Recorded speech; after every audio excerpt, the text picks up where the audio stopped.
Of politics আমার আজকের আয়োজনে। ধন্যবাদ। আপনাকে অনেক ধন্যবাদ, আপনি সময় দিয়ে যুক্ত হয়েছেন। যেটা নিয়ে শুরু করব, আপনার রাষ্ট্রপতি নির্বাচনে আপনার ভোট না দেওয়াটা আলোচনায় আসছে। আপনি একটা গণমাধ্যমে দেখছিলাম কেন আপনি ভোট দেন নাই সেই বিষয়ে আপনি বলেওছেন। তারপরেও একটু আপনার কাছে জানতে চাওয়া যে এই যে আপনি আসলে বলেছেন যে এটা একটা অনর্থক আয়োজন। এই অনর্থক আয়োজনের মধ্যে আসলে তো মানে ভোট দিলেও রাষ্ট্রপতি হয়ে যাবেন মির্জা ফখরুল ইসলাম আলমকে, না দিলেও আসলে সেরকমটাই হয়ে যাবেন। কিন্তু এই পুরো অনর্থক আয়োজনে শুধুমাত্র সরকারি দলই না, বিরোধী দলও যুক্ত হলো। তারা আবার একজনকে প্রার্থীও করলেন, কর্নেল অলি আহমেদকে। তিনি আবার কিছু সংখ্যক ভোটও পেলেন। মানে কেন, এর মাহাত্ম্যটা কি? এত আয়োজন করে অনর্থক কাজটা করবার মাহাত্ম্য কি? এটা তো আসলে বিরোধী দল বলতে পারবে কেন তারা এটা অংশ নিল বা কেন তারা এটা অংশ হলো।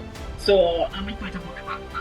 এক, দুই হচ্ছে যে দেখুন, আমার কাছে মনে হয়েছে যে নিঃসন্দেহে মির্জা ফখরুল ইসলাম আলমগীর বাংলাদেশের বেশিরভাগ মানুষের এবং আমার অত্যন্ত শ্রদ্ধার, অত্যন্ত সম্মানের একজন ব্যক্তি। কিন্তু আসলে গণতন্ত্র মানে হচ্ছে, যদি ভোট আপনি মিন করে থাকেন, সেখানে একটা অনিশ্চয়তা থাকতেই হবে। এবং সেই অনিশ্চয়তাটা যদি না থাকে, তাহলে এটাকে আমি ভোট না বলে রাদার আমি মনোনীত বলতে পারি, তাই না? এবং ভোটের আগেই আমরা জানি যে কে কতটা ভোট পাবে, এটাও আমরা জানি যে উনি কতটা পাবেন এবং উনি কতটা পাবেন। তো এটাকে আমি কি করে ভোট বলি, তাই না? এটা একদম আমার খুবই ক্ষুদ্র জ্ঞানে আমার কিছুতেই এটা ভোট মনে হয়নি। দুই হচ্ছে যে ৭০ অনুচ্ছেদ, যেটা বিএনপি বার বার বার বার যেই প্রসঙ্গটা তুলেছে নির্বাচনের আগে, ৩১ দফা যখন দিয়েছে তখন, এবং তারও আগে যখন ভিশন 2030 তারা ডিক্লেয়ার করেছিল ব্যাক ইন 2016, তখন থেকে তারা ৭০ অনুচ্ছেদ সংশোধন করা হবে। দলের এমপিরা দলের সিদ্ধান্তের বাইরে গিয়েও তারা তাদের স্বাধীন মতামত প্রকাশ করতে পারবে, ভোট দিতে পারবে, এগুলো তারা ক্যাম্পেইন করেছে। সেই ক্যাম্পেইনের আমি একটা অংশ ছিলাম, কারণ সেই ক্যাম্পেইন আমিও করেছি 2016 সাল থেকে। আমিও বলেছি যে যেহেতু আমি তখন বিএনপির অংশ ছিলাম, আমি ৭০ অনুচ্ছেদ, আমরা যদি ক্ষমতায় যাই, বিএনপি যদি ক্ষমতায় যায়, ৭০ অনুচ্ছেদে আমরা বড় ধরনের একটা সংস্কার আনবো, যে অর্থ বিল এবং সরকারের প্রতি অনাস্থা, এরকম কিছু মেজর জায়গা ছাড়া বাংলাদেশের যে কোনো ইস্যুতে সরকারি দল হোক বিরোধী দল হোক, তারা স্বাধীনভাবে তাদের ভোট দিতে পারে। এই নির্বাচনের আগে বা এই মনোনয়নের আগে আমরা দেখলাম যে সরকারি দলের চিফ হুইপ একেবারে ঘোষণা দিয়ে বললেন যে দলের বাইরে যদি কেউ ভোট দেয়, তাহলে তার সংসদ সদস্য পদ থাকবে না। তার মানে কি, তাদের এক ধরনের সন্দেহ ছিল যে দলের বাইরে ভোট যেতে পারে, দলের বাইরে দলের সদস্যরা আর কাউকে ভোট দিতে পারে। কেন তাদের এই সন্দেহ ছিল? যে তাই থেকে থাকে, তাহলে কি আমরা বলতে পারি যে দলের সদস্যদের উপরেই বা প্রার্থীর উপরেই দলের নিজস্ব আস্থা নেই, এবং তারা যে ৭০ অনুচ্ছেদের সংশোধনের কথা বলছে, সেটা ইমপ্লিমেন্ট করবার মতন নৈতিক সাহস এবং স্বচ্ছতা তাদের মধ্যে নেই। তো আমার কাছে মনে হচ্ছে যে যেই ৭০ অনুচ্ছেদ নিয়ে এত আলোচনা, এত ক্যাম্পেইন, এবং আমি যার অংশ, সেটা তো আসলে হলো না। তিন হচ্ছে, বাংলাদেশের রাষ্ট্রপতির পদটা অনেকটাই আলংকরিক, এবং আমরা নিজেরাই এই কথা বহুবার বলেছি। তো এই কারণে রাষ্ট্রপতি প্রধানমন্ত্রীর ক্ষমতার ভারসাম্য আনতে হবে, আনা হবে, আনবো আমরা ক্ষমতায় গেলে, এগুলো কি এই দলগুলো বলেনি? বলেছে তো। কিন্তু এখন আপনি গত ৬ মাসে এই ধরনের কোনো আলোচনা বা এই ধরনের কোনো উদ্যোগ না দেখবেন সরকারি দল থেকে, না দেখবেন বিরোধী দল থেকে। তো এই যে একটি আলংকারিক পদে আপনি একজনকে দিচ্ছেন, বিরোধী দল থেকে তো জুলাই সনদ বাস্তবায়নের জন্য বলছে, আর জুলাই সনদে তো আসলে ভারসাম্য আনার বিষয়গুলো বলা আছে। ৭০ অনুচ্ছেদ, রাষ্ট্রপতির প্রধানমন্ত্রী মানে ভারসাম্য যেটা বলছিলেন, সেই বিষয়গুলো তো আছে আছে মানে বিরোধী দলের পক্ষ থেকে দাবি করে। এটা তো কেবলমাত্র আসলে বিরোধী দলের ইস্যু ছিল না, এটা ছিল আওয়ামী লীগের বাইরে বাকি যত দল আজকে আপনি সংসদে দেখতে পাচ্ছেন, প্রত্যেকের দাবি। কিন্তু সেটা ইমপ্লিমেন্ট করবার জন্য যেই সদিচ্ছাটা বা সেটাকে ইমপ্লিমেন্ট করতে বাধ্য করবার জন্য যেই চাপটা, কোনোটাই কিন্তু আমরা সেভাবে দেখছি না। হ্যাঁ, কিছু টুকটা কথা বলা হচ্ছে, হ্যাঁ করা হবে, করতে হবে, এই পর্যন্তই। আপনি দেখেন এখন পর্যন্ত কিন্তু আমরা সেই প্রেশারটা বা সেই চাপটা বা সেই সদিচ্ছাটা সরকারের তরফে আমরা দেখি নাই।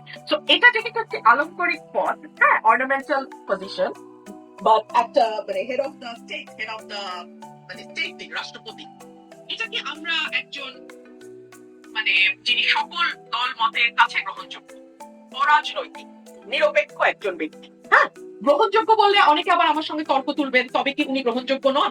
না, আমি সেই অর্থে বলিনি। আমি বলেছি নির্দলীয়, সকলের কাছে গ্রহণযোগ্য।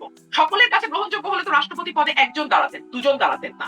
তার মানে আরেকটা দলের কাছে মনে হয়েছে না উনি না হয়ে উনি হলে ভালো, তাই না? তো আমরা যদি বিচারপতি শাহাবুদ্দিনের মতন, 1991 এর কথা বলছি, বিচারপতি শাহাবুদ্দিনের মতন একজনকে আমরা পেতাম 1996 যাকে প্রেসিডেন্ট করা হলো, তো তাহলে হয়তো যেটা সকলের জন্য গ্রহণযোগ্য, যার কোনো দলীয় হিস্ট্রি নাই, তাহলে হয়তো বেটার হতো। কারণ যেহেতু আপনি ৭০ এর বাইরে যাচ্ছেন না, যেহেতু আপনি ভোটটাকে ঠিক ভোট রাখছেন না। তো তাহলে আপনি এমন একজনকে দিন এমনি যিনি আসলেই সকলের কাছে আপনি তো বলেন এটা আলংকারিক একটা পদ, ফলে রাজনৈতিক ব্যক্তি যাক অরাজনৈতিক ব্যক্তি যাক কি বা যায় আসে? আলংকারিক হলেও সামান্য কিছু পাওয়ার তার কাছে আছে, এবং বিশেষ করে যখন সরকার কোনো ক্রাইসিসে পড়বে, যখন কোনো জরুরি অবস্থা জারির মতন অবস্থা তৈরি হতেও পারে, যেমন 5th অগস্টের পরে একটা স্পেশাল সিচুয়েশন, একটা স্পেশাল সার্কামস্ট্যান্স তৈরি হচ্ছিল, তখন রাষ্ট্রপতির প্রয়োজনীয়তাটা বা রাষ্ট্রপতির পারফরমেন্সের ক্ষেত্রটা কিন্তু অনেক বৃহৎ। তো সে কারণে তখন রাষ্ট্রকে রক্ষার একটা ব্যাপার হয়, রাষ্ট্রকে রক্ষার একটা প্রশ্ন আসে। সে কারণে আমি এটা আমার মত, আমার সঙ্গে আপনার একমত হতে হবে না, আমার সঙ্গে বাংলাদেশের কারো আপনি কি একমত এমন কারো হতে কথা হবে না। বলতে পারেন অরাজনৈতিক ব্যক্তি কিন্তু সকলের কাছে গ্রহণযোগ্য? মানে 5ই আগস্টের পরে আমরা দেখলাম ডক্টর ইউনূসের নাম এসেছিল, তিনি হয়ে গেলেন প্রধান উপদেষ্টা। এই রাষ্ট্রপতি নির্বাচনেও তার নামটা আলোচনায় ছিল। ফলে তিনি কি আপনার পছন্দের হতে পারতেন, বা আপনার মনে হয় কি কে হতে পারতেন গ্রহণযোগ্য অরাজনৈতিক? এটা তো রাজনৈতিক দলগুলো মিলে আলোচনা করবে, আমি তো নাম প্রস্তাব আমি এককভাবে করতে পারি না।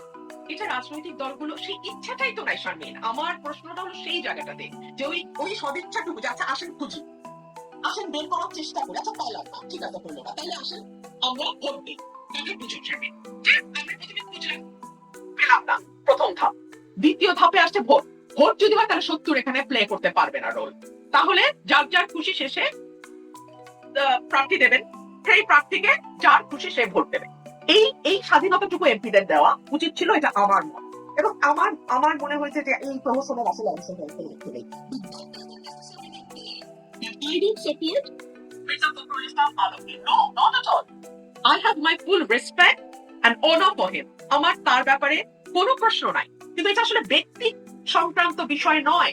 কিন্তু ওইটা কি এটা একটা হলো, মানে principle এর ব্যাপার। ওই যে সকলের কাছে গ্রহণযোগ্য ওই বিষয়টা কি আসলে হলো? কারণ দেখলাম জামাতও মানে বিরোধী পক্ষের তারাও বিষয়টাকে স্বাচ্ছন্দ্যে মেনে নিচ্ছে। এমনকি আওয়ামী লীগের পক্ষ থেকেও আমি দেখছিলাম যে সাবেক প্রধানমন্ত্রী একটা ভয়েস রেকর্ড আর কি, বা একটা কথোপকথনের অংশ তিনিও ওনার বলছিলেন। যে ভয়েসটা আমি হ্যাঁ। শুনেছি যে উনি বলছেন যে ইউনূস সাহেবের জিপ লক করছিল প্রেসিডেন্ট হওয়ার জন্য, ভালো হয়েছে তাকে করা হয়নি। ওনার রাগটা হচ্ছে ইউনূসের উপরে, ওনার খুশি হচ্ছে ইউনূস হতে অন্তত পারে। একজন রাজনৈতিক ব্যক্তিকে রাজনীতিবিদকে করা হয়েছে বলে তিনি বিএনপিকে ধন্যবাদও জানিয়েছেন, সেই অংশেই ছিল।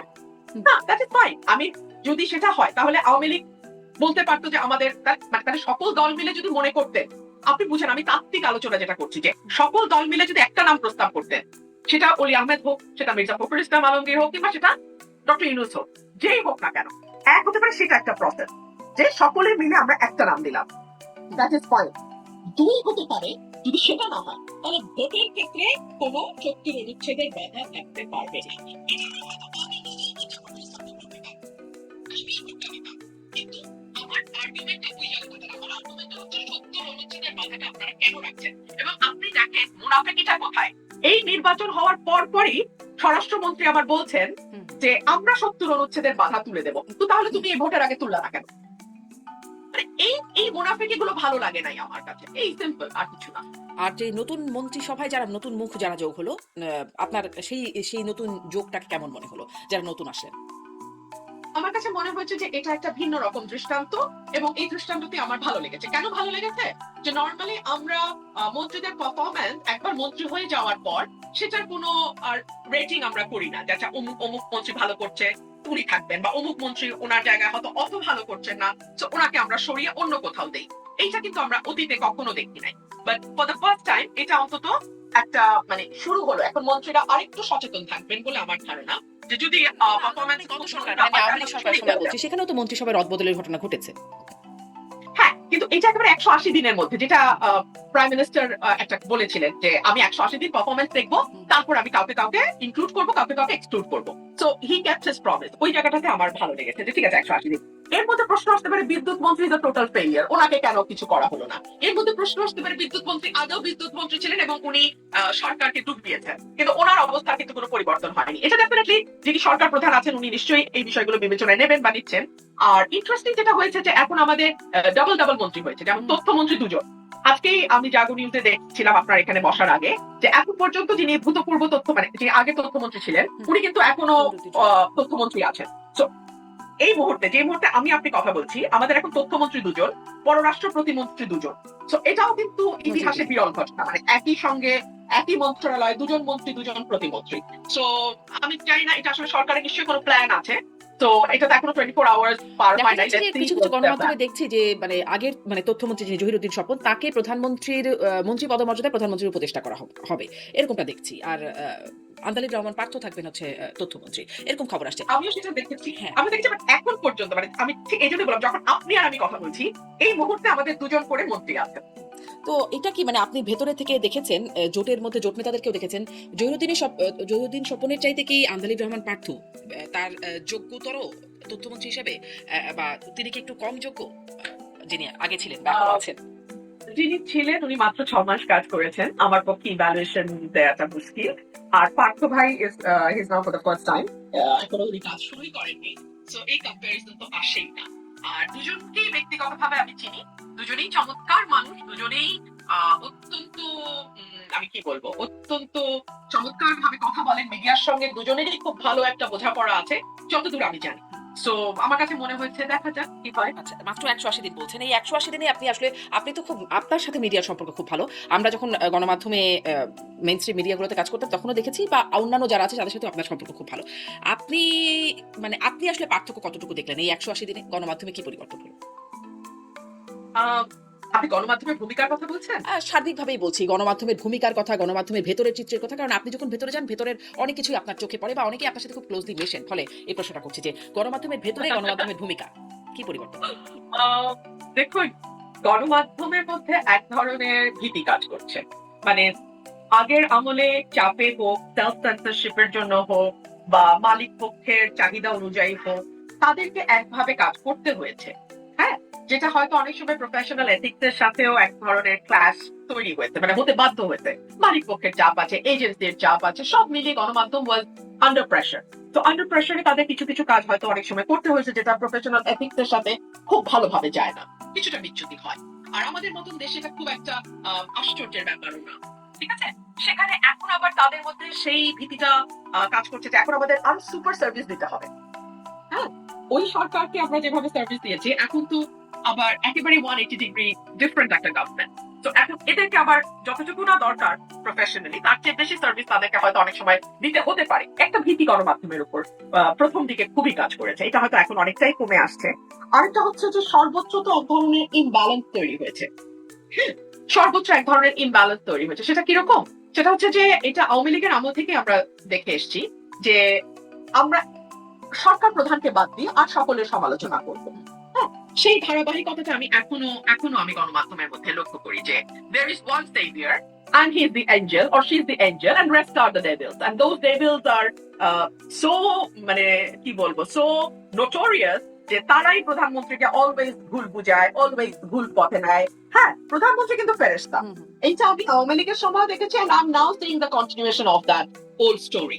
বাট মজাটা কি জানেন শারমিন, যখন শেখ হাসিনার পতন হলো তখন কিন্তু কেউ আর কোনো মন্ত্রীকে গালি দিল না, সকল দোষ গিয়ে শেখ হাসিনার ঘাড়ের উপর উঠলো। হ্যাঁ, এত বছর উনি ফেরেশতা, এখন ওয়ান এন্ড অনলি দুষ্ট পার্সন দিকেই Sheikh Hasina after 5th August, তাই না? তো আমি খালি এই সরকারকে ওটুকুই মাথায় রাখতে বলবো, হ্যাঁ, যে আপনারা কোনো তেলবাজিতে না গা ভাসায় দিয়েন না। কারণ এটা যখন ব্যাকফায়ার করে তখন ওই সরকার প্রধানের উপরে পুরো গুলিটা চলে যায়। তখন কিন্তু আর আপনার পারিষদ, চাটুকার, এখন যাদেরকে শুভানুধ্যায়ী দেখবেন তাদেরকে কিন্তু কেউ বকবে না। তখন স্ট্রেইট অ্যাওয়ে যারা আজকে 100 টাকার খাবার নিয়ে উচ্ছ্বাস করছেন, যারা আজকে 200 টাকার শার্টকে সেলিব্রেট করছেন, যারা আজকে সাধারণ জীবনযাপন একেবারে বড়ভাবে উদযাপন করছেন, তারা সেকেন্ডে কিন্তু গুলিটা আপনার দিকে তাক করবে। সো আমি এটুকুই বলবো যে 5th অগস্ট থেকে শিখেন, তাই না?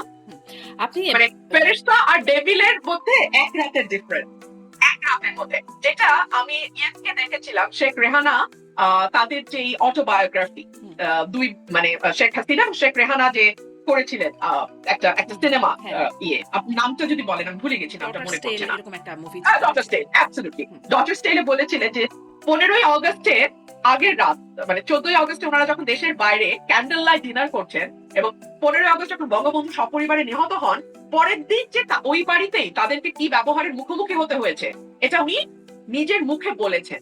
তো মানে ক্ষমতায় যারা থাকেন তাদের কিন্তু দিন আর রাত আকাশ পাতাল হয়ে যেতে পারে। আমি জাস্ট এটুকুই বলতে চাই। আপনি যখন বিএনপিতে ছিলেন তখনও বিএনপি সম্পর্কে আপনার কাছে অনেক প্রশ্ন করতাম, আপনি বিএনপিকে নানানভাবে ডিফেন্ড করতেন বিভিন্ন ক্ষেত্রে। এখন আপনি বেশ কড়া সমালোচনাও করেন, মানে একটা সমালোচনা আপনাকে নিয়ে হয় বা আলোচনাও বলতে পারেন যে আপনি তো বিএনপি, এই রুমিন ফারহানাকে বিএনপি তৈরি করেছে, বিএনপি এনেছে এই রুমিন ফারহানাকে, সেখানে এখন আপনি বিএনপির সমালোচনা করেন। মানে বিএনপি আপনাকে রুমিন ফারহানা বানিয়েছে, এই প্রসঙ্গে আপনি কি বলবেন? আর বিএনপি রুমিন ফারহানা এখন যখন স্বার্থ পেল না তখন বিএনপি সমালোচনা শুরু করলো। আচ্ছা, দুটো প্রশ্ন দুই ধাপে আসি। আমাকে একটু সময় দেন শারমিন, আমি একটু এলাবোরেট করি, কারণ এই কথাটা খুব শুনতে হয় তোমাকে। আচ্ছা, যখন স্বার্থ পেল না, স্বার্থটা আমি পেলাম না হচ্ছে আমাদের নভেম্বরের শেষে বা ডিসেম্বরে আমাদের বোধহয় মনোনয়ন ঘোষণা হলো, তাই না? ফেব্রুয়ারিতে ইলেকশন, ওই নভেম্বর ডিসেম্বরের মধ্যে।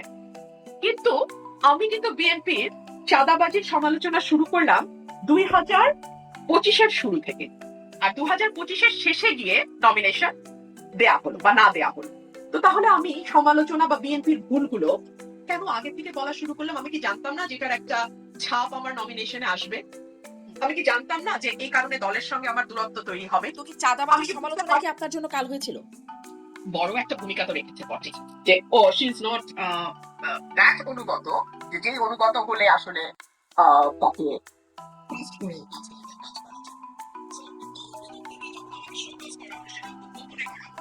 কারণ দল জানে আমি যা বলছি তা সঠিক বলছি, তো আমাকে শোকজ করলে সেটা আরেকটা সমালোচনা হবে।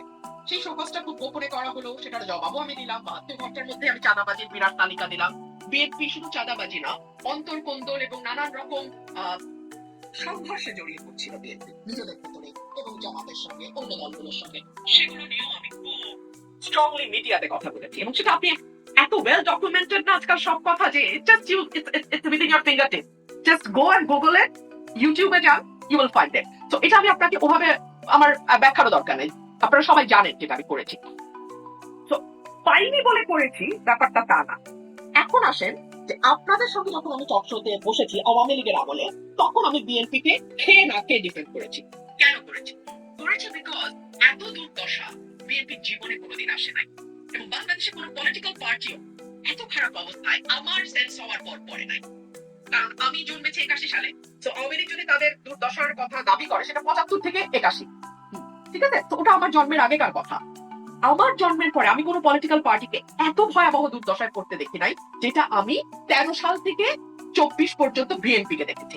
আর তখন যদি আমি গুমের বিরুদ্ধে কথা বলি, ইলেকশন ইঞ্জিনিয়ারিং এর বিপক্ষে কথা বলি, আমি যদি হিউম্যান রাইটস ভায়োলেশন নিয়ে কথা বলি, আমি যদি করাপশনের বিরুদ্ধে কথা বলি, সবগুলো কিন্তু অটোমেটিক্যালি বিএনপির পক্ষে যায়। সবগুলো অটোমেটিক্যালি বিএনপির পক্ষে যায়।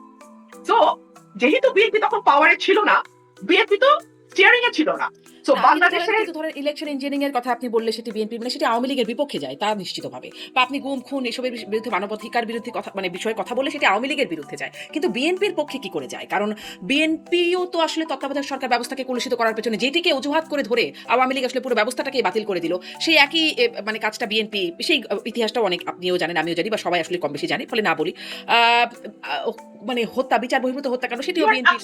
হ্যাঁ, তো হ্যাঁ, ইউর অ্যাবসলিউটলি রাইট। কিন্তু টক শোতে আপনি যদি এখন 15 বছর আগের বিএনপি কি ভুল করেছিল বা অন্যায় করেছিল সেটার উপর গুরুত্ব দিয়ে কথা বলবেন, নাকি 18 সালে বসে আপনি 18 নির্বাচন নিয়ে কথা বলবেন, বা 14তে বসে আপনি 14 নির্বাচন নিয়ে কথা বলবেন? ওটগুলো যখন আমি বলেছি, তখন অটোমেটিক্যালি সেটা গভর্নমেন্টের এগেইনস্টে বলতেই হবে। ইলেকশন ইঞ্জিনিয়ারিং নিয়ে কথা বলতে হলে গভর্নমেন্টের এগেইনস্টে বলতেই হবে। যেমন এখন আপনি যদি গ্যাস সংকট, বিদ্যুৎ সংকটের কথা বলেন, আপনি কি বলবেন আওয়ামী লীগ দায়ী আজকের এই গ্যাস সংকটের জন্য? বলতে পারেন, সরকার তো বলছে এটি আসলে শেখ হাসিনা সরকার বলছে, এটা বলা যায়। কিন্তু আপনি বলেন মানুষ কি এটা খাচ্ছে, মানুষ কি এটা মানছে, বা আমরা কি এটা বলতে পারি? সরকার বলছে বটে, কিন্তু সাথে সাথে কিন্তু জবাব আসতে পারে আপনারা কি করেছিলেন। আপনারা তো গত 17 বছর জানতেন যে সরকার সেভাবে কূপ খনন করছে না, সরকার নিজস্ব জ্বালানি মানে নির্ভরশীলতা তৈরির জন্য যা যা করা দরকার নিজের দেশের জ্বালানির উপর নির্ভর করছে না, সৌর বিদ্যুতের উপর নির্ভরশীলতা বাড়ানোর জন্য কাজ করছে না। তো তাহলে আপনারা সেকেন্ড হিসেবে যে আপনারা তো আসবেন, আপনারা তো জানেন যে আপনারা ক্ষমতায়, এরপরে একদিন আপনাদের প্ল্যান কি ছিল, এই প্রশ্নটা তো আসে। তো আজকে কিন্তু সমালোচনা সরকারের হচ্ছে। আপনি ব্যবসায়ীদের কথা শুনেন, আপনি সিএনজি ড্রাইভারের কথা শুনেন, আপনি সাধারণ মানুষের কথা শুনেন, আপনি পলিটিক্যাল যারা মানে হয়তো সচেতন কিন্তু কোনো সরাসরি দল করে না, আপনি তাদের কথা শুনেন, আপনি দেখবেন প্রত্যেকে সরকারকে দায়ী করছে। স্টিয়ারিং এ যে থাকে দায়টা কিন্তু তাকে কিন্তু এই নিতে হয়। 6 মাসে আচ্ছা, এটা একটু অবশ্য ওই প্রসঙ্গ শেষ না হতে এটা চলে আসলো, কিন্তু সরকার কি 6 মাসে এমন কিছু করতে পারতো যার কারণে এই দুর্ভোগটা এড়ানো যেত? একটা এলএনজি টার্মিনাল ঠিক করতে যখন আপনার 1 মাস সময় লাগবে, তখন তো ওটা অটোমেটিক্যালি আপনার অক্ষমতা অদক্ষতাকে ইন্ডিকেট করে সামনে। আপনার আছেই সাকুল্যে 2টা, আরেকটা হাসিনা করতে চেয়েছিল, ইউনূস সরকার এসে ওটা বন্ধ করেছে। তো আছেই সাকুল্যে 2টা, তার মধ্যে একটা বন্ধ হলে আপনি জানেন না আপনার কি দশাটা হবে। সেটা ঠিক করতে আপনার 1 মাস লাগবে, যদি লাগে তাহলে আপনি অদক্ষ সরকার সাথে। Simple as that. আচ্ছা, এখন জরুরি প্রশ্ন, যেটা আপনার প্রথম প্রশ্ন, আমাকে দল রুমিন ফারহানা করেছে। এই যে এই কথাগুলো বলার মাধ্যমে একভাবে যারা এই কথাগুলো বলছে তারা দাবি করছে যে রুমিন ফারহানা হ্যাজ বিকাম সামথিং। আমি কিন্তু নিজেকে সামথিং মনে করি না। আমি খুবই তুচ্ছ নগণ্য বাংলাদেশের একজন নাগরিক, যিনি রাজনৈতিকভাবে সচেতন, পেশায় আইনজীবী এবং রাজনীতি কর্মী। এটা হচ্ছে আমার নিজের পরিচয়। কিন্তু আপনি যখন বলেন যে রুমিন ফারহানাকে রুমিন ফারহানা বানিয়েছে, তার মানে আপনি ধরে নিচ্ছেন আমি একটা কিছু ভুলছি। আসেন এখন ধাপে ধাপে। রুমিন ফারহানা নামটা আমার পারিবারিক ভাবে দেয়া, এটা বিএনপি নামটা আমাকে দেয় না। এটা আমি আমার বাবা মা আমার জন্মের পরে রুমিন ফারহানা নামটা রেখেছেন। আমার আইনজীবী আমার বাবা মা খরচ করে কষ্ট করে পয়সা খরচ করে আমাকে ওনারা পড়িয়েছেন। আমিও কষ্ট করে পড়াশোনা করে আইনজীবী হয়েছি, কোর্টেও দৌড়াদৌড়ি করতে হয়, পেশা চালাই, এইভাবে করছি। এখন আপনি যদি মনে করেন বিরাট একটা কিছু আপনি করেছেন, তাহলে কি করেছেন আপনি?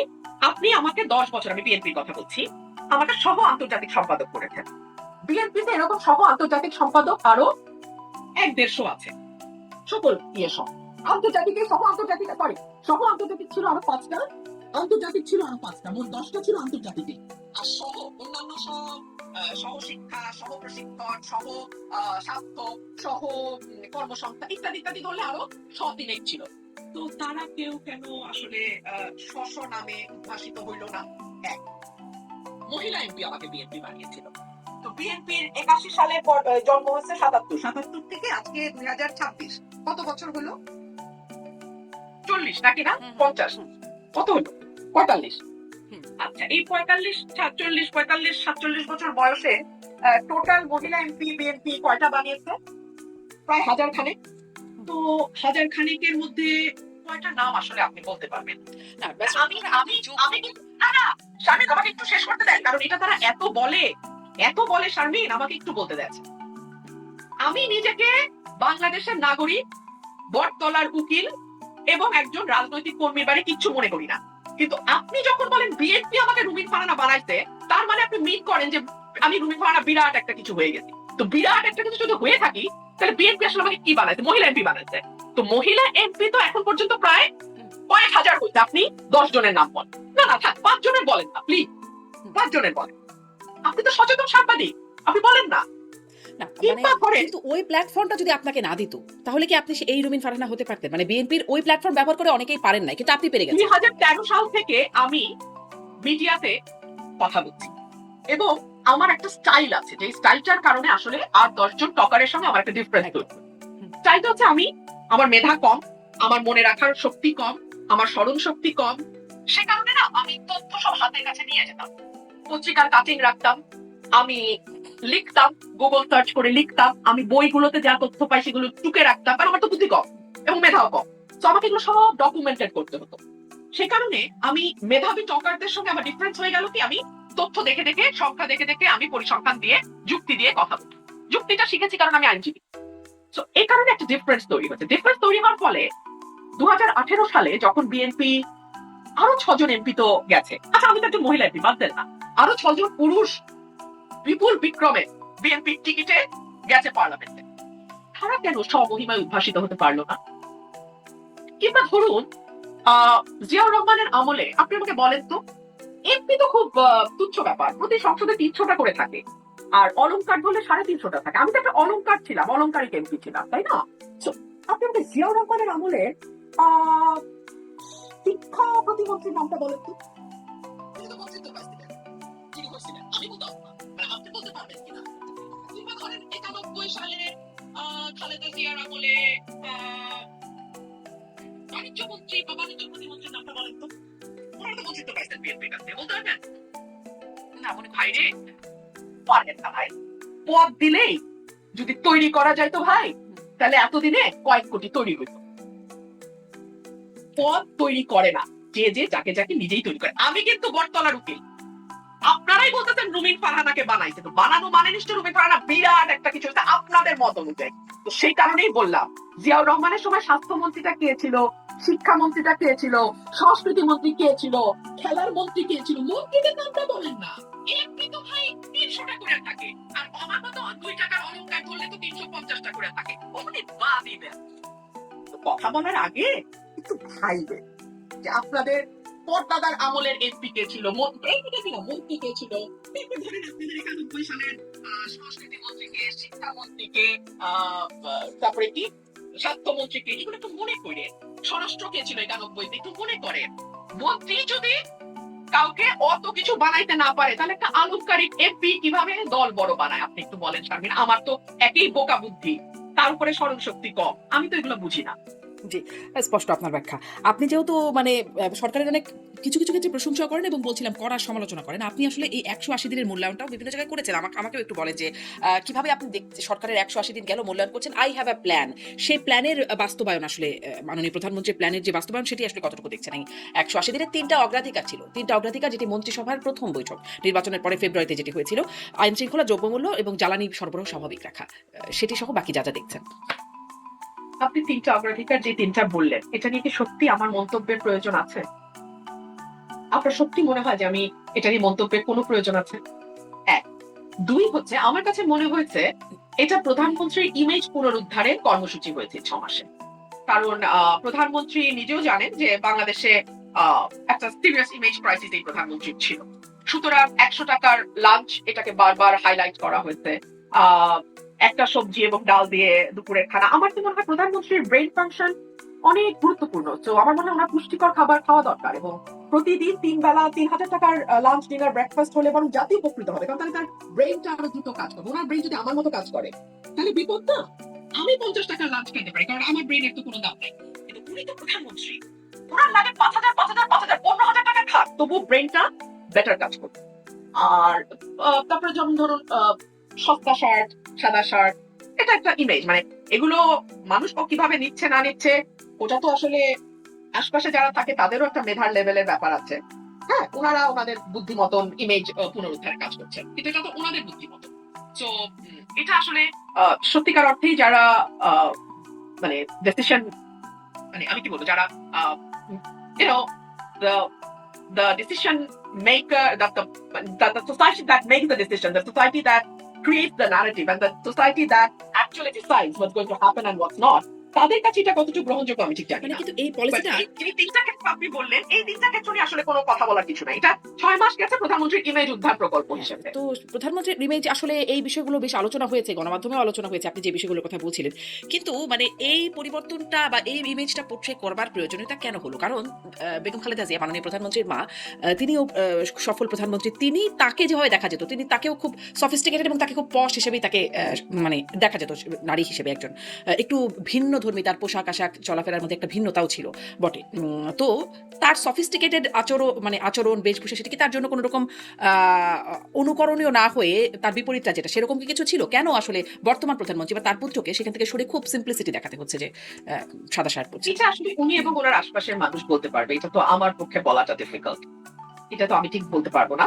তবে ম্যাডামের যেটা আমি মানে আমাদের এক্সপিরিয়েন্স যেটা ছিল সেটা হচ্ছে যে ম্যাডাম ওয়াজ ভেরি জেনুইন। হ্যাঁ, ওনাকে আসলে কখনো আরোপিত মানুষ ছিলেন না। উনি যখন রাজনীতিতে আসেন 80s-এ, তারপর থেকে ওনার যে একটা নিজস্ব স্টাইল গড়ে উঠেছে, সেটা নিয়ে বিরোধী পক্ষ অনেক সময় অনেক রকম কথা বলেছে, but she never paid any attention to that. So she was very genuine and she was very confident. তো ওনার তো আমি এইটুকুই বলতে পারি। বাট এখন যিনি প্রধানমন্ত্রী আছেন, উনি হিজ ভেরি হাম্বল, যেটা আমি শুনি, he's very humble, he's very polite in personal conversation. আর বাকিটা ইমেজ বিল্ডিং এর যেটা, সেটা ওনার আশেপাশে যারা আছেন ওনারা ভালো বলতে পারবেন, এটা আমার পক্ষে বলা। আপনার পক্ষে একটু দেখবার সুযোগ হয় না যে এটি আসলে মানে তিনি কি আসলে খুব সিম্পল একজন মানুষ কিনা? কারণ তিনি আসলে বিনয়ী। এটা আমি আসলেই শারমিন, আমি একদম বলতে পারবো না, আমি জানি না, কারণ আমার কোনো অভিজ্ঞতা নেই ওনার সাথে কাজ করার। আচ্ছা, কোনো অভিজ্ঞতা নেই কাজ করার। আপনি মানে আপনি খুব ইন্টারেস্টিং। আমি আপনাকে বলি শারমিন, যেদিন বেগম খালেদা জিয়া মারা গেলেন, সেই দিনই তো ওনার চেয়ারপারসন হিসেবে উনি কিন্তু মারা গেছেন as a chairperson of BNP. উনি কিন্তু মৃত্যুর দিন পর্যন্ত শি ওয়াজ দ্য চেয়ারপারসন। উনি মারা গেছেন ভোর সকালে 6:30-7টায়। অন দ্যাট ভেরি ডে বিকাল 4টায় আমি বহিষ্কৃত। তো আমার তো 1 মিনিটও কাজ করার অভিজ্ঞতা নাই এই নতুন প্রধানমন্ত্রীর সঙ্গে, 1 মিনিটও না। মানে এটা কেমন করে হলো? মানে যেদিনই মারা গেলেন সেদিনই বহিষ্কৃত হয়ে গেলেন? মানে সেদিন তো এটা কি দল? সেদিন তো আসলে মানে অন্যরকম একটা অবস্থা দলে থাকবার কথা, যে চেয়ারপারসন মারা গেছেন, বেগম খালেদা জিয়া মারা গেছেন। আশ্চর্য যে এই দলের অবস্থা ছিল না। এটা খুবই খুবই খুবই আমি বলবো যে দেখুন, দুষ্টামিরও কিন্তু একটু মানে বুদ্ধিদীপ্ত ভাবে দুষ্টামি করতে হয়। হুম। হ্যাঁ, আপনি দুষ্ট, কিন্তু দুষ্টের মধ্যে যদি বুদ্ধিবৃত্তিক বিরাট দৈন্যতা থাকে তাহলে কিন্তু সেই দুষ্টামিটা খুব প্রকট হয়ে সামনে আসে। তো দুদিন পরে বহিষ্কার করলে আসলে এমন কিছু হইতো না। তারপরে স্থানীয় আর কি, আমি কি বলবো। আচ্ছা, মানে দলের আসলে যে অবস্থা থাকবার কথা সেই অবস্থা ছিল না। দলের মধ্যে কি আসলে অপেক্ষা করা হচ্ছিল এরকম যে কখন এই পরিবর্তনটা হবে? সেটা দল বলতে পারবে। আমি আমি অন্তত অপেক্ষা মানে আমি জানি না। আচ্ছা। I was not a part of the game, so I have no idea. হ্যাঁ, আপনার মানে অনেকগুলো কথাই বেশ আলোচনা। আপনি যেহেতু গণমাধ্যমে খুব সরব, আপনি কথা বলেন এবং সেগুলো খুব আলোচনায় আসে। একটা যেটি এখন আসছে যে শেখ হাসিনা ফিরবেন, ডিসেম্বরে ফিরবেন, সদল বলে ফিরবেন। আ আপনিও এই বিষয়ে কথা বলেছেন। আসলে কি ফেরাটা বাস্তবতা সম্পন্ন? মানে যে পরিস্থিতি দেখছেন দেশে, তাতে কি শেখ হাসিনার ফেরার প্রক্রিয়া কি হতে পারে বলে আপনি মনে করেন? আপনি একজন আইনজীবীও বটে। আসলে এখানে একটা প্রক্রিয়াগত ব্যাপারটা কেমন সেটি একটা বিষয়, এবং তিনি যদি সত্যিই ফেরেন, সেটি কি দেশের জন্য ভালো হবে? দেখুন, আমি আপনাকে বলি, আমি কিন্তু এই প্রশ্নের উত্তর অনেকবার দিয়েছি এবং প্রতিবারই আমি বলেছি যে আমার সাধারণ জ্ঞান বা কমন সেন্স সেটা বলে যে উনি ফিরবেন। কেন ফিরবেন? উনি যদি না ফেরেন তাহলে এই দলটি ছিন্ন ভিন্ন হয়ে যাবে। অলরেডি দলের নেতাকর্মীরা ভীষণ রকম মানে দুর্দশার মধ্যে আছে। আমি তৃণমূলের কথা বলছি, নেতাকর্মী বলতে কিন্তু মন্ত্রী এমপিদের কথা বলছি না। তৃণমূল একদম মানে খুবই দুর্দশার মধ্যে আছে। এক, দুই হলো, আল্লাহ না করুক ওনার বয়স হচ্ছে, উনি যদি দেশের বাইরে মারা যান, পৃথিবীর অন্য কোনো দেশে মারা যান, বাংলাদেশের বাইরে, তাহলে that will be the end of the story. এবং ইতিহাসে শেষ হিসেবে লেখা থাকবে যে উনি একজন পলাতক প্রধানমন্ত্রী, স্বৈরাচার প্রধানমন্ত্রী হিসেবে ওনার মৃত্যু হয়েছে।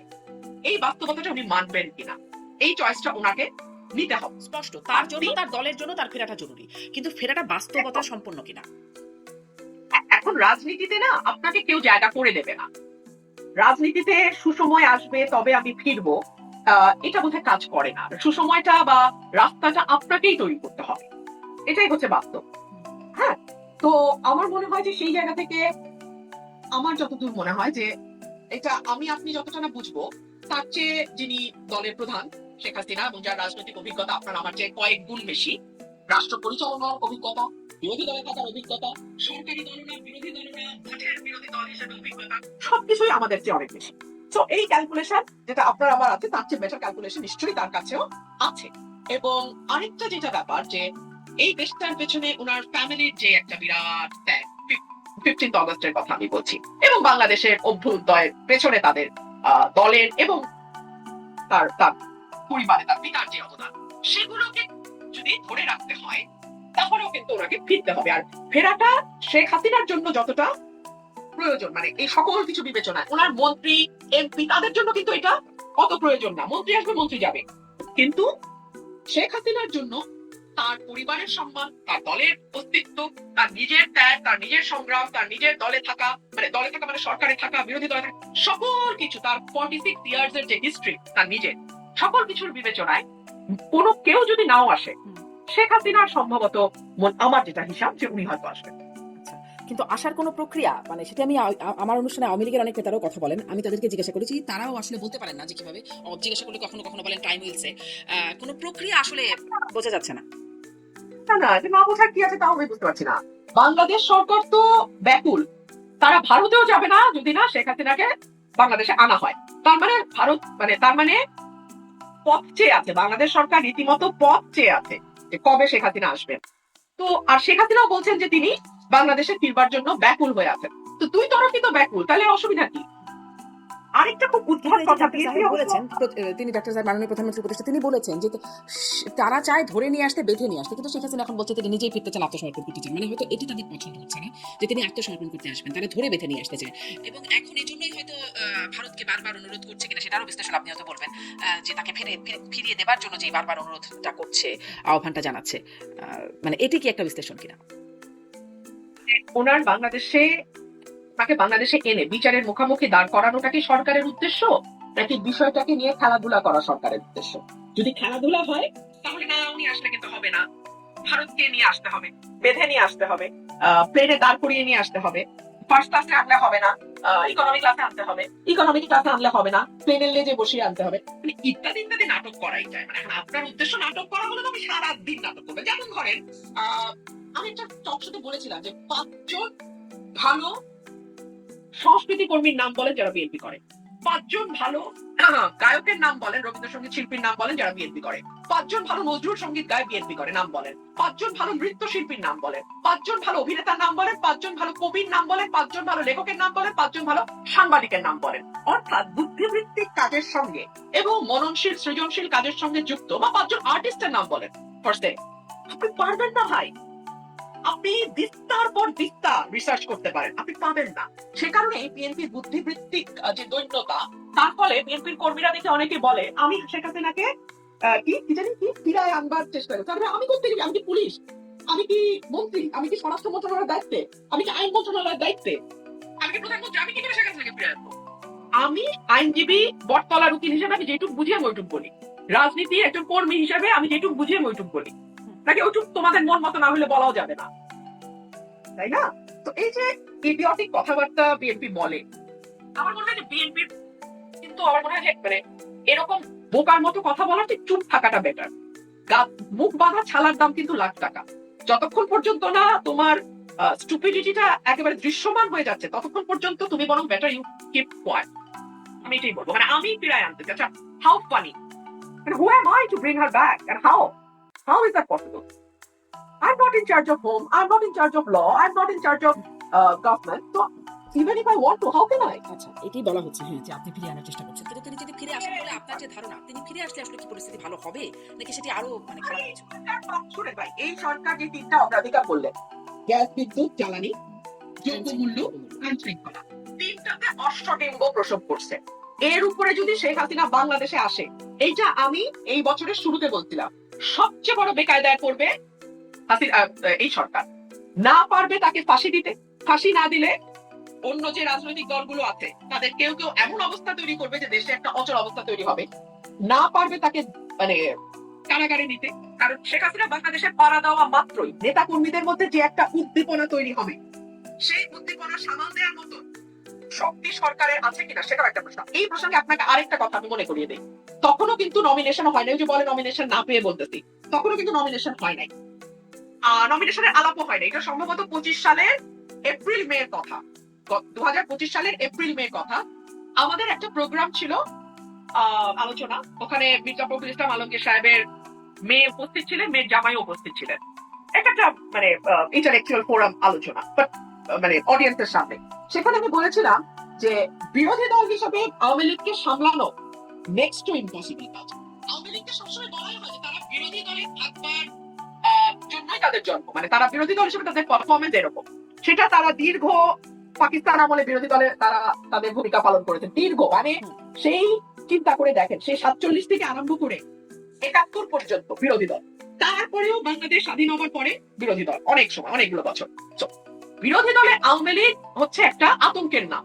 তো শেখ হাসিনা যদি বাংলাদেশে ব্যাক করে এবং ওনার নেতা কর্মীরা তাতে যেভাবে একটা উজ্জীবিত হয়ে পথে নামবে বা ইয়ে করবে, এই পুলিশ আর এই ইয়ে দিয়ে আপনি তাকে সামাল দিতে পারবেন? আপনি তো মাইনাস আওয়ামী লীগই দেশ সামলাইতে পারতেছেন না, আইন শৃঙ্খলা সামলাইতে পারতেছেন না, কোনো কিছুই সামলাইতে পারতেছেন না। তো প্লাস আওয়ামী লীগ যখন মাঠে বিরোধী দল হিসেবে থাকবে, অবস্থা কি দাঁড়াবে আপনি একটু মানুষ পটে কল্পনা করেন তো। আমি এইটুকুই বললাম। তাহলে আসলে তাহলে কেন আসলে সরকার এত বারবার মানে শেখ হাসিনাকে ফেরানোর আবেদন করছে? আপনি অবশ্য নাটক শব্দটাও ব্যবহার করছিলেন, কারণ এইটা প্রশ্নটা এভাবে করবার একটা বিশেষ কারণ হচ্ছে ধরেন 14-15 তারিখের মানে খবরের কাগজগুলো যদি দেখি তাহলেও দেখছিলাম যে তারেক রহমান ভারতে যাচ্ছেন, প্রধানমন্ত্রী যাচ্ছেন, সেরকম প্রস্তুতি চলছে বা প্রস্তুতি শেষের দিকে এরকম নানান রকম আলোচনা, সময়টাও নিয়ে আলোচনা হচ্ছিল, কখনো 21শে আগস্টের কথা হচ্ছিল বা প্রথম মানে এই সপ্তাহের মধ্যে যাবেন এরকম খবর আসছিল। তারপরে দেখা গেল যে এনসিপির নেতারা নাহিদ ইসলাম, আসিফ মাহমুদ, সজীব ভুঁইয়া তারা বেশ শক্ত ভাষায় বললেন তিনি যেতে পারবেন না, গেলে দেশের মানুষের সাথে গাদ্দারি হবে এরকম কথা বললেন। এবং তারপরে দেখা গেল আসলে পররাষ্ট্র মন্ত্রণালয় থেকেও বলা হচ্ছে যে তারেক রহমান যাবেন, কিন্তু তার জন্য শর্ত হচ্ছে শেখ হাসিনাকে ফিরিয়ে দিতে হবে, মানে সহায়ক পরিস্থিতি হলে তিনি যাবেন, এরকম একটা কথা বলা হলো। আসলে তিনি ভারতে যাবেন? ভারতে যাওয়ার জন্য শর্ত কি আসলেই শেখ হাসিনা ফিরিয়ে দেওয়া? শেখ হাসিনাকে ফিরিয়ে দেওয়ার ব্যাপারে এত জোর তাহলে কেন দিচ্ছেন? আপনি যে বিশ্লেষণটা দিলেন সেটা তো তারাও জানেন, তারাও বোঝেন। এই বিষয়ে তারেক রহমান সাহেব আমার সাথে আলাপ করেন। তো ওনার মনের ভিতরে কি আছে এটা একমাত্র উনি জানবেন, ওনার কাছের ব্যক্তিরা জানবেন, আমি জানি না। আমি একজন অবজারভার হিসেবে আমি যা দেখি আমি আপনাকে তাই বললাম। আমার ক্যালকুলেশনে যদি একটা শর্ত দেওয়া হয় ভারতে যাওয়া, সেটা হচ্ছে কোনোভাবেই যেন শেখ হাসিনা বাংলাদেশে আসতে না পারে, এইটুকুই বললেন। আচ্ছা। শোনেন, তারেক রহমান সাহেব 17 বছর এক্সাইল ছিলেন লন্ডনে, শেখ হাসিনা যান নাই লন্ডনে। উনি কি এগুলা তাল বাহানা করছেন তারেককে ফেরত না দিলে লন্ডন যাবো না? এইসব বাহানা আমার কাছে ভাই বাহানা, আর গুজ্জ কথা আমার সাথে কেউ শেয়ার করে নাই, তো আমি জানি না। তাহলে কি আপনার কি মনে হয়, বা যদি এটাও কি কোনো জানেন কিনা, তারেক রহমান কি যাচ্ছেন ভারতে? ভারতে যাচ্ছেন? আমার কি মনে হয় আমি তো বলে দিলাম, হ্যাঁ। যদি ভারত ভারতে যাচ্ছেন একদম ওয়াদা হয় যে কোনোভাবেই শেখ হাসিনাকে ভারত আসতেই দিবে না, শেখ হাসিনা প্লেনে চললেও ভারত প্লেন থেকে টেনে শেখ হাসিনাকে নামায় রাখবে, তাহলেই কেবলমাত্র সম্ভবত বাংলাদেশ সরকার ভারত দখলে যাবে। আচ্ছা আচ্ছা। ভাই শুনেন শুনেন শুনেন ভাই শুনেন, বললাম শেখ হাসিনার কাছে পাসপোর্ট নাই, সরকার can issue a travel pass now at this moment, and Sheikh Hasina, if she really wants to come back, she can come back tomorrow. That's all I can understand. Rest আপনারা চিন্তা করে বলেন, চিন্তা করে নিজেদের উত্তর নিজেরা খোঁজেন। এখন তারেক রহমান যাবেন কিনা, আপনার এই বিষয়ে আপনার মানে বিশ্লেষণ কি? আমি জানি না, আচ্ছা, আপনি জানেন না। আমি জানি না। দুই রকম চাপ আছে, যেই চাপ জয়ী হয়। দুই রকম চাপ কোন কোন পক্ষ থেকে? একটা সফট চাপ থাকে হওয়া উচিত, প্রতিবেশী বদলানো যায় না, একটা নতুন শুরু হওয়া উচিত, নতুন একটা ফ্রেশ স্টার্ট যেটাকে বলে সেটা হওয়া উচিত। ভারতের সঙ্গে আমাদের অনেকগুলো বিষয় আছে, মীমাংসিত এবং অমীমাংসিত। গঙ্গা পানি চুক্তি শেষ হচ্ছে এই বছর, কি হবে? 54টা অভিন্ন পানি আছে, নদীর পানি আছে, কি হবে? এইটার শর্ট করলে ওইটার শর্ট করলে তাড়াতাড়ি ভারত থেকে আনতে হয়, কি হবে?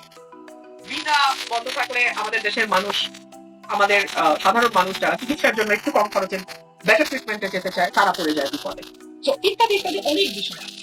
আর একমাত্র সেটা একটা লেখায় পড়ছিলাম, একটা কলামে একজন লিখেছেন যে একজন কেন আমি নামই বলি, আমাদের দেশনেত্রী বেগম খালেদা জিয়ার প্রেস সেক্রেটারি ছিলেন ভদ্রলোক, হ্যাঁ, উনি লিখছিলেন যে একমাত্র অতি ব্যাকল ছাড়া কেউ নেক্সট নেইবারের সাথে সম্পর্ক খারাপ করে না। অতি ব্যাকল মানুষই কেবলমাত্র নেক্সট নেইবারের সাথে সম্পর্ক খারাপ করে। উনি সাবেক প্রধানমন্ত্রী বেগম খালেদা জিয়ার প্রেস সেক্রেটারি ছিলেন। তো ওনারই ফেসবুক স্ট্যাটাসটা দেখলেই আপনারা পেয়ে যাবেন।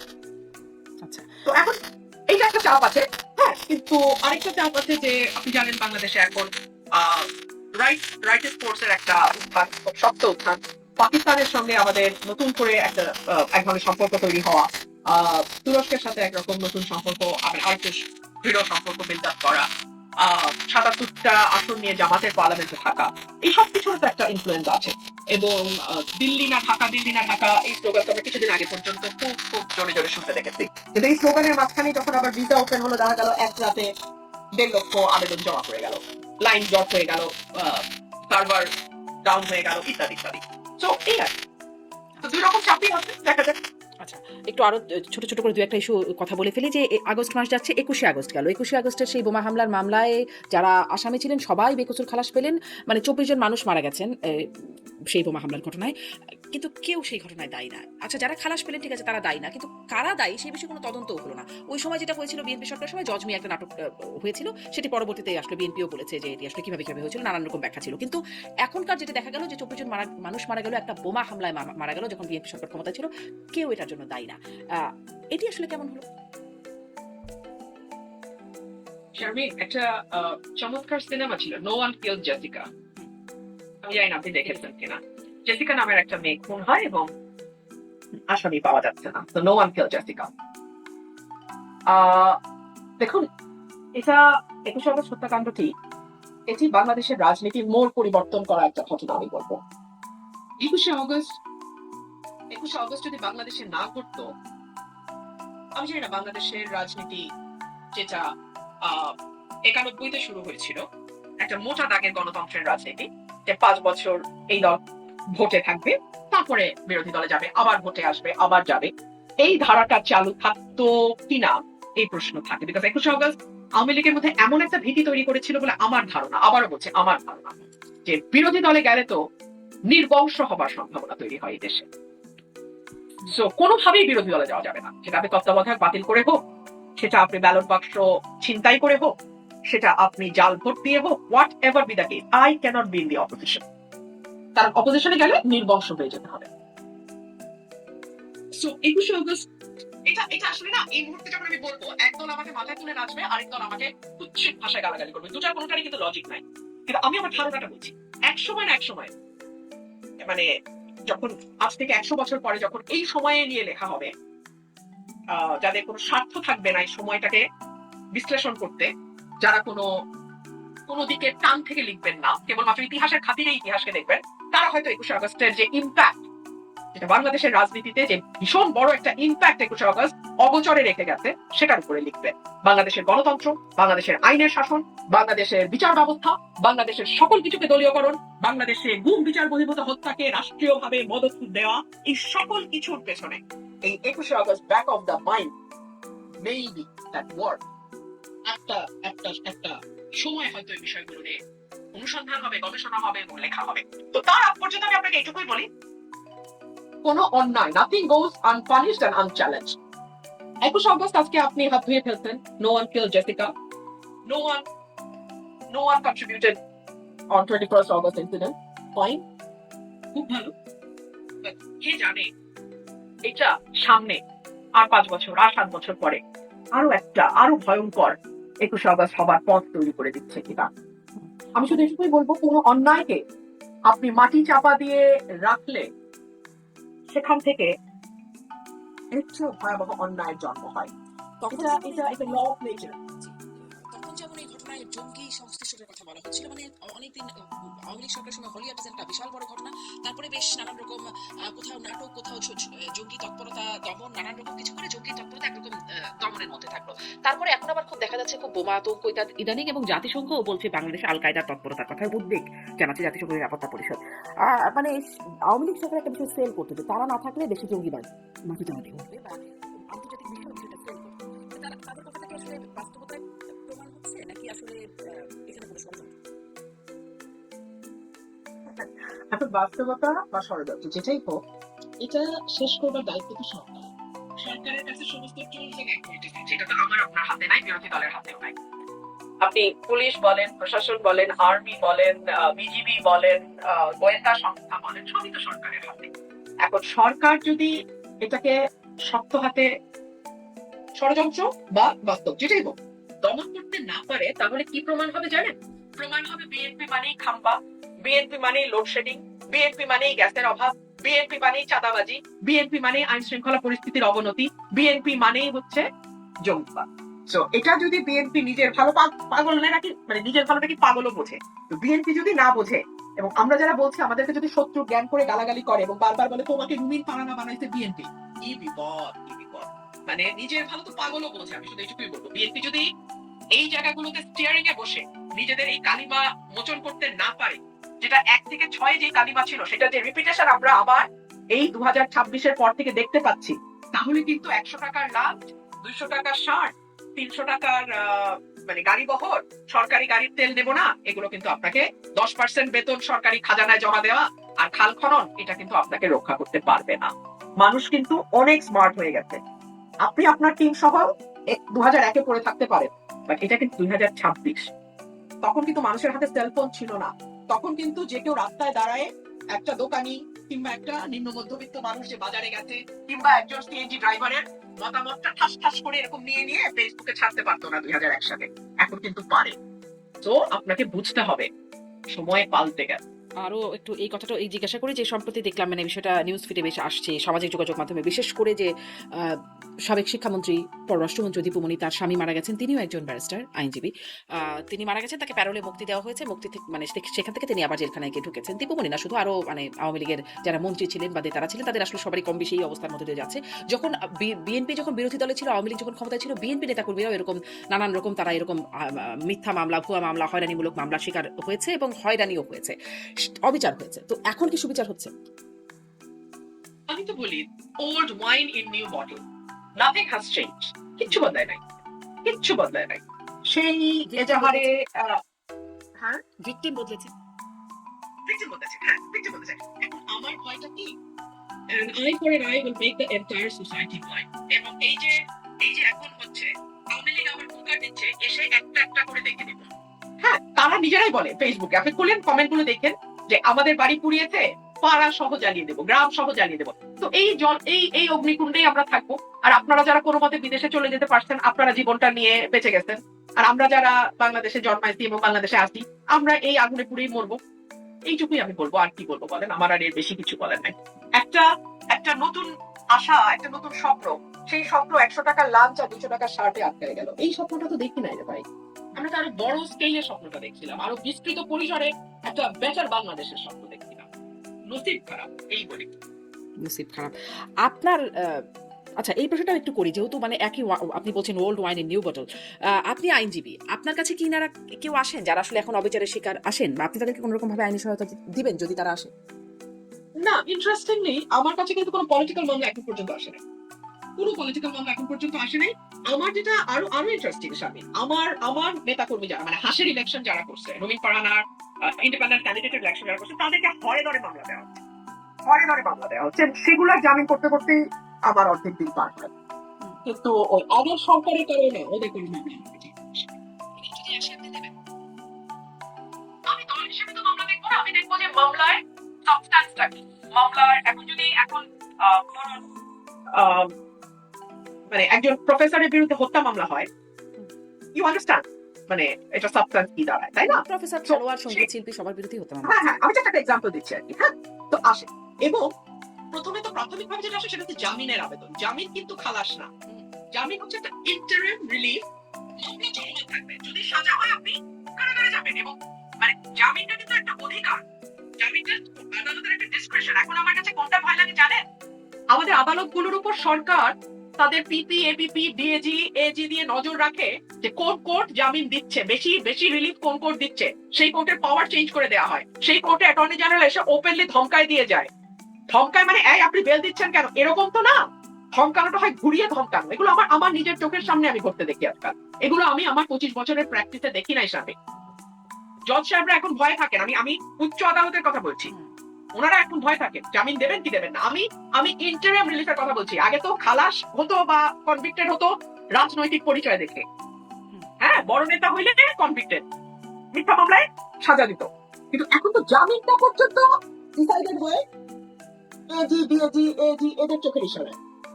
ভয়ঙ্কর ব্যাপারটা, এটা আরো বেশি পিছনে যাচ্ছি আমরা। রবিন ফারহানা, শেষ করবো, কিন্তু শেষ করার আগে আপনার রাজনৈতিক পরিকল্পনা কি? মানে বিএনপিতে ছিলেন, সেখান থেকে চলে আসলেন, স্বতন্ত্র নির্বাচন করলেন, এমপি আপনি হলেন আবারও, তার সামনে আপনার রাজনৈতিক পরিকল্পনা কি? আমি মানুষের সাথে ছিলাম, মানুষের সাথে আছি, মানুষের সাথে থাকি। আজকে যদি আমার কথা কোনো দলের ভালো লাগে, আপনি নিশ্চিত থাকেন তারা ক্ষমতায় আসার পর আমার কথা তাদের সবচেয়ে বেশি তিতা লাগবে। আজকে যেমন বিএনপি তিতা লাগছে, আওয়ামী লীগ যদি কখনো ক্ষমতায় আসে, আওয়ামী লীগেরও আমার কথা সমান তিতা লাগবে। সো আপনি আমার কাছে রাজনীতিবিদ হওয়াটা খুব গুরুত্বপূর্ণ। আমি রাজনীতিবিদ হয়ে উঠতে চাই এবং আমি ভবিষ্যতে প্রশ্ন যদি আমাকে করেন, আমি আপাদমস্তক বিশ্বাসী মানুষ। আমি তকদিরটা একেবারে আল্লাহর হাতে আমি বিশ্বাস করি। তো আল্লাহ আমার ভাগ্যে যা লিখে রেখেছে তাই হবে। রবিন ফারহানা, অনেক ধন্যবাদ, অনেকটা সময় কথা বললাম আপনার সাথে। ধন্যবাদ যুক্ত হওয়ার জন্য। আপনাকে অনেক ধন্যবাদ। অনেক ধন্যবাদ দর্শক আপনাদের এতক্ষণ সাথে থাকার জন্য। আসসালামু আলাইকুম প্রিয় দর্শক, একটা প্রশ্ন এই মুহূর্তে খুবই গুরুত্বপূর্ণ হয়ে দাঁড়িয়েছে। সেটা হলো, তারেক রহমানকে ভারতের আমন্ত্রণে ভারত সফরে যাবেন কি যাবেন না, এই প্রশ্নটা।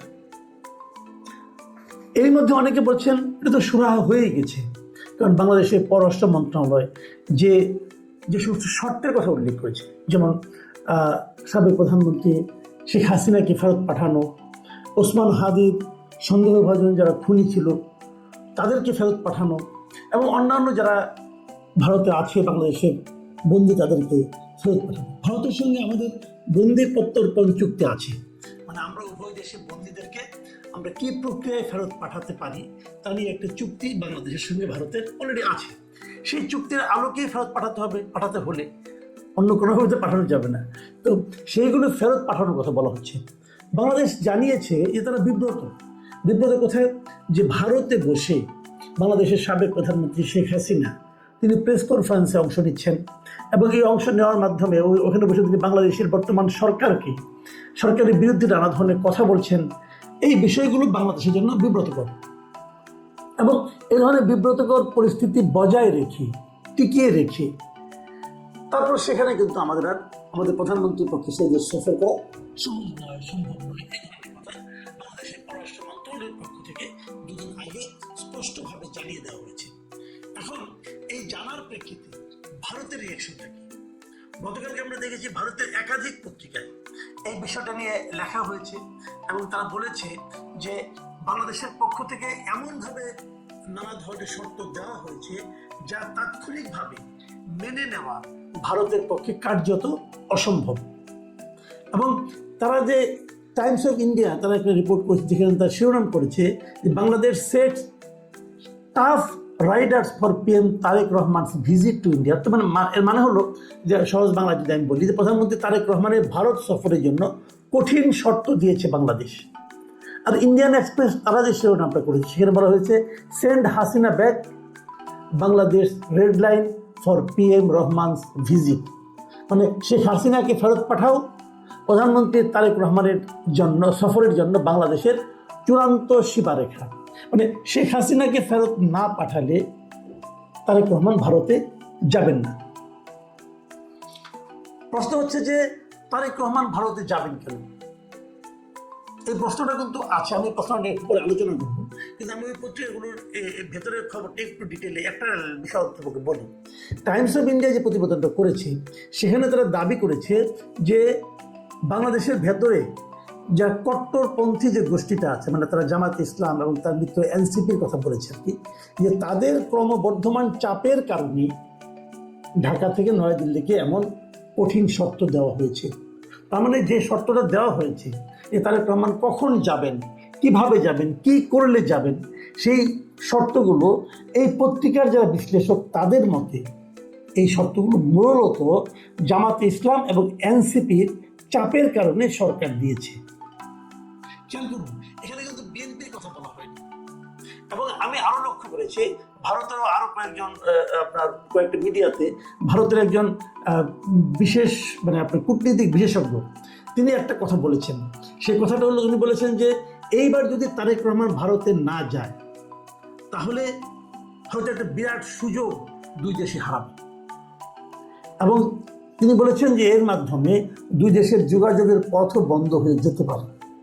এই ভদ্রলোকের নাম হলো বিদ্যাভূষণ সোনি, তিনি ভারতের একজন কূটনীতিবিদ। তিনি যে কথাটা বলেছেন আমি আপনাদেরকে একটু ভারতীয় বার্তা সংস্থা ANI-কে দেওয়া একটা সাক্ষাৎকারে তিনি আরও অনেক কিছু বলেছেন, এবং উনি বলেছেন যে উনি নিজে এখনও তারেক রহমানের সফর নিয়ে তিনি খুবই আশাবাদী। এবং তার ভাষায় আমি যদি আপনাদেরকে পড়ে শোনাই, উনি বলেছেন যে তারেক রহমান ভারতে না এলে এই সুযোগ হারিয়ে যেতে পারে এবং দীর্ঘ সময়ের জন্য দুই দেশের মধ্যে যোগাযোগের পথ খোলা নাও থাকতে পারে। এটা ওনার বক্তব্য। এই কথা উনি কেন বললেন দেখেন, উনি যে বাংলাদেশের যে সরকারের পক্ষ থেকে যে সমস্ত বক্তব্য দেওয়া হয়েছে পররাষ্ট্র মন্ত্রণালয়ের পক্ষ থেকে, এই সম্পর্কে উনি বলেছেন যে দুই দেশের সরকারি মুখপাত্ররা এখন পর্যন্ত যেসব বক্তব্য দিয়েছেন সেগুলো মূলত রাজনৈতিক বক্তব্য।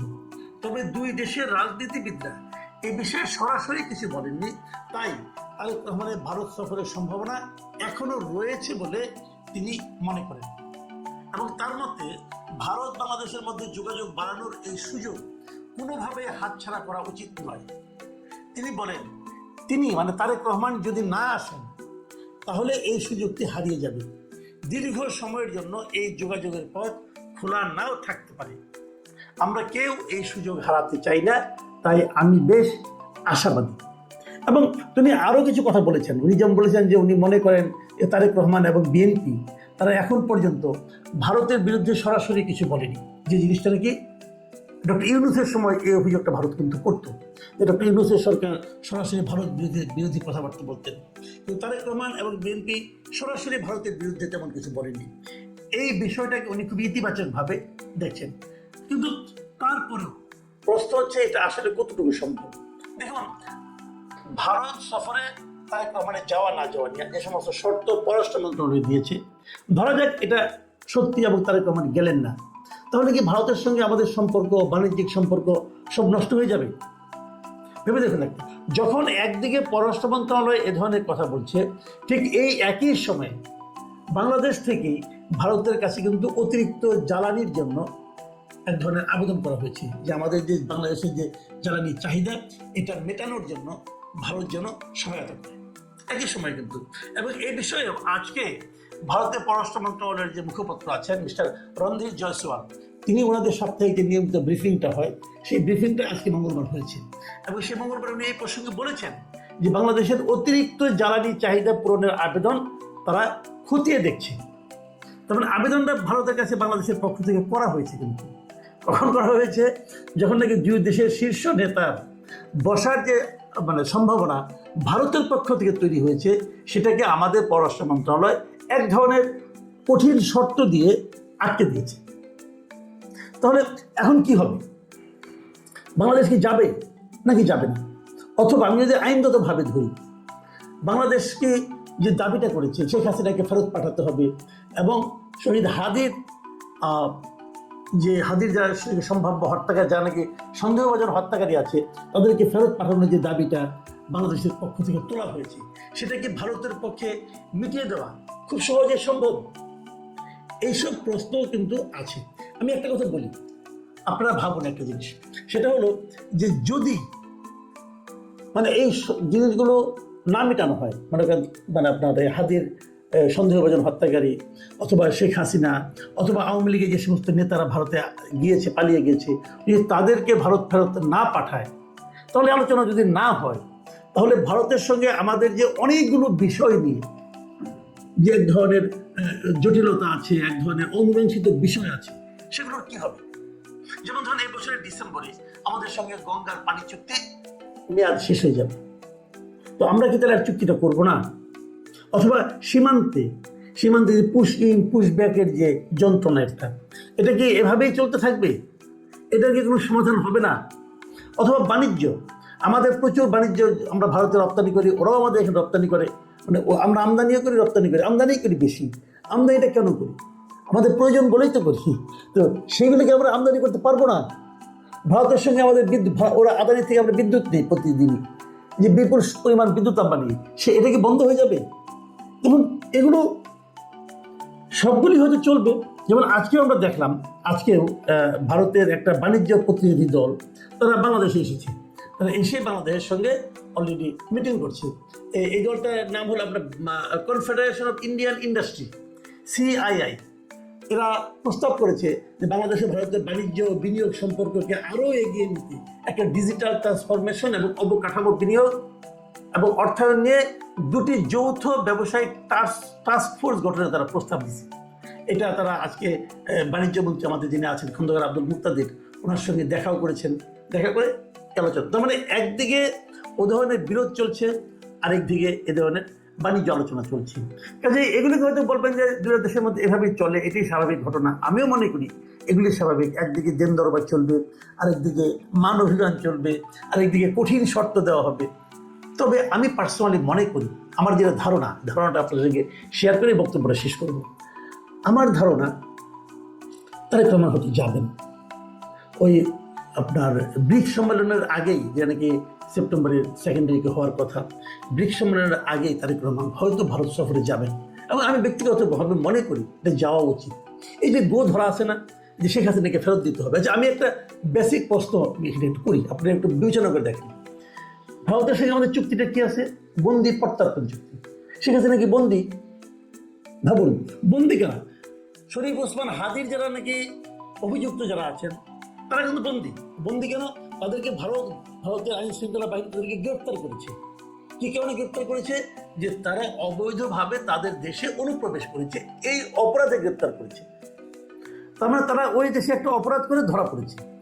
এখন তাকে ওই দেশে যে অপরাধ করেছে, এই অপরাধের বিচার ভারত করবে, তারপর তারা হয়তো আমাকে পাঠাবে। অথবা আমরা যদি তাদের চাই যে ওটাকে আমাকে ফেরত দেন, তাহলে তারা ফেরত দিবে অথবা দিবে। এটা একটা নিয়ম আছে, একটা ফরম্যাট আছে, দুই দেশের মধ্যে একটা চুক্তি আছে, চুক্তির মাধ্যমে যাবে। কিন্তু প্রশ্ন হলো, শেখ হাসিনাকে কি ওখানে বন্দী করা হয়েছে? শেখ হাসিনা কি ওখানে গ্রেফতার হয়েছেন? ভাবুন, একবার চিন্তা করে দেখুন 2024-এর সেই দিনটার কথা, 24-এর 5ই আগস্ট বাংলাদেশ থেকে একটা প্লেনে করে কিন্তু উনি ওখানে গিয়েছেন। প্রথমে হেলিকপ্টারে করে এক জায়গায় গিয়েছেন, সেখান থেকে একটা প্লেনে উঠে ওখানে গিয়েছেন। কেন গিয়েছেন? ভারতের তাকে ওখানে কে তাকে গ্রহণ করেছেন? ভারতের যিনি নিরাপত্তা উপদেষ্টা অজিত দোভাল, খুব পাওয়ারফুল লোক, কিন্তু উনি ওনাকে শেখ হাসিনাকে ওখানে গ্রহণ করেছেন। তাহলে এখান থেকে ওখানে পাঠানো হলো কেন? উনি তো একে একে উড়ে উড়ে যান, উনি তো পাখা নাই, উনি তো উড়ে যাননি। ওনাকে এই দেশ থেকে পাঠানো হয়েছে কি যুক্তিতে? যে এখানে তার জীবনের নিরাপত্তা নেই, অতএব তাকে নিরাপত্তা দেওয়ার জন্য ভারতে পাঠানো হলো। তাহলে ওনাকে কি হিসাবে পাঠানো হয়েছে? তখনও তিনি পদত্যাগ করেন নাই, উনি তো এই হিসেবে ওখানে গিয়েছেন। তাহলে ওনাকে তারা বলছে আমরা তাকে অতিথির মর্যাদা রেখেছি। তো অতিথি তো সে, তাহলে অতিথিকে আপনি বন্দী হিসেবে কিভাবে বিবেচনা করবেন? আপনি বলতে পারেন যে উনি যদি অতিথি হন, অতিথি হিসেবে থাকবেন, কথা বলতে পারবেন না, অথবা ওনার বক্তব্য প্রচার করতে পারবেন না, অথবা উনি আমাদের দেশ সম্পর্কে নেতিবাচক কোনো কথা বলতে পারবেন না, অথবা এমন কোনো কথা বলতে পারবেন না যে কথায় আমাদের এখানে নানা ধরনের হেড স্পিচ যেটাকে আমরা বলি, মানুষের মধ্যে বিদ্বেষ ছড়িয়ে পড়ে, এটা করতে পারবেন না। সেটা একটা ব্যাপার বটে, এটা আমাদের আদালতের এরকম একটা রায় আছে, কিন্তু সেটা আমরা বলতেই পারি। কিন্তু প্রশ্নটা হলো তাকে ফেরতটা পাঠাবেন কিভাবে? ভারত যদি বলে ওনাকে তো আমরা নিয়ে যাইনি, আপনারা পাঠিয়েছেন, তো আপনি নিয়ে যান, অথবা যেভাবে পাঠিয়েছে সেভাবে ফেরত পাঠাবেন, আরেকটা বিমানে করে ফেরত পাঠাবেন, এখানে তাকে বাংলাদেশের নিরাপত্তা উপদেষ্টা গ্রহণ করবেন। ঘটনাগুলো কি এভাবে ঘটবে? এখন এখানে অনেক রকম আইনগত জটিলতা আছে। আমি জানি না পররাষ্ট্র মন্ত্রণালয় যে আবদারগুলি করেছেন, যে কথাগুলি বলেছেন, সেগুলো এই সমস্ত আইনগত বিষয়গুলো চিন্তা ভাবনা করে করেছেন কিনা। কিন্তু তারও যে বড় কথা আমার কাছে যেটা, যে শেখ হাসিনা এলেই কি আমার সমস্যার সমাধান হয়ে যাবে? শেখ হাসিনা এলেই কি গঙ্গা চুক্তি, শেখ হাসিনা এলেই কি সীমান্ত সমস্যা, শেখ হাসিনা এলেই কি বাণিজ্যের রমরম অবস্থা ফিরে আসবে? যদি এগুলি ফিরে না আসে, ক্ষতিটা বেশি হবে কার? সেটাও ভাবুন। কাজে এই আপনি হয়তো বলবেন যে না, ওদেরও ক্ষতি হবে, ওদেরও ক্ষতি হবে, আমাদেরও ক্ষতি হবে, কিন্তু আমরা কেন আমাদের ক্ষতিটা একটা গর্তমের কারণে আটকে মানে বাড়াতে থাকবো? আমি তো বুঝি না। আর আমি যে কথাটা বলে শেষ করবো, ভাবুন তো একটা কথা, যদি শেখ হাসিনা চলে আসে এখানে দেশে, উনি নিজে আসুন, প্রত্যর্পণই হোক আর প্রত্যাবর্তনই হোক, যেভাবেই হোক, দেশের কি শান্তি শৃঙ্খলা বেড়ে যাবে? এদেশে ওরা প্রচুর অনুগত, প্রচুর ভক্ত, প্রচুর সমর্থক আছে না? তারা তো কিছু না কিছু করার চেষ্টা করবে। যে অস্থিরতা তৈরি হবে, সেটা কি আমাদের সরকারের জন্য খুব আরামদায়ক পরিস্থিতি তৈরি হবে? সরকার বলবে আমরা এটা দমন করবো, আপনি দমন করেন, দমন করলেই এক এক জায়গায় এক একটা আনরেস্ট তৈরি হবে। তো আমি তো মনে করি